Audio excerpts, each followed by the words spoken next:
مرحبا بكم مع زهرة أم سراج. اليوم إن شاء الله هنشارك معكم طريقة رغايف معمرين بالجبن. الصراحة البنات كيجيو رائعين وما تشبعوش منهم. تبعوا معايا الطريقة وكيفية التحضير. عندي 3 طاسات دقيق الفورس وطاسة دقيق الفينو. غادي نحتاجو هنا ساشية د الفاني كتوزن 7 غرام، خميرة الحلوى 7 غرام ومعلقة صغيرة د الملحة. صافي، وهنا غادي نبداو نجمعو العجين ديالنا. الماء سخون، من الأحسن البنات يكون الماء سخون ما يكونش بارد، ونجمعوا العجين ديالنا حتى يتماسك لنا مزيان.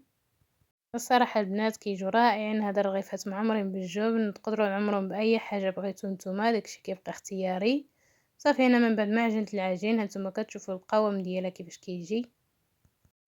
وهنايا غادي نغطيها بواحد البلاستيك غذائي ونخليها ترتاح لمده 15 دقيقه. صافي، هنا غادي نغطيوهم بواحد الميكا البنات كتزيد ترخي لنا العجين ديالنا ودغيا كيسهل علينا، ما كيديش معنا وقت بزاف، دغيا كيطلقوه. المهم انا كنت بديت البنات وقع لي مشكل في التصوير، المهم غادي نكمل معكم نحاول نوصل لكم الفيديو. هنا غادي نبدا نطلق ديك الرغيفات الصغارين بهذه الطريقه هذه. وصافي غادي نجيب الجبن. بالنسبه للجبن انا استعملت موزاريلا، تقدروا تعملوا اي جبن بغيتو نتوما، ماشي ضروري يكون موزاريلا، تقدروا تعملوا غير كيسو فقط، يعني داكشي كيبقى اختياري.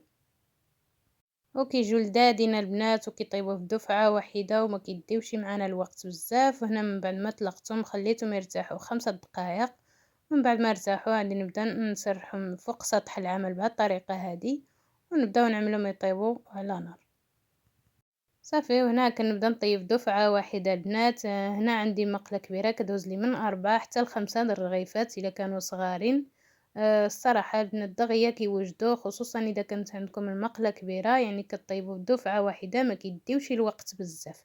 وهذا هو الشكل ديالهم، شوفوا تبارك الله كيفاش كيجيو مورقين من الداخل. وإلا عجبكم الفيديو البنات ما تنساوش بارطاجوها مع الاصدقاء ديالكم، وما تنسوناش بلي لايك وزر الاشتراك وباش نوصلوا لكم كل جديد ان شاء الله. وهذا هو الشكل النهائي، ونتلاقاو في فيديو جديد ووصفة جديدة بإذن الله.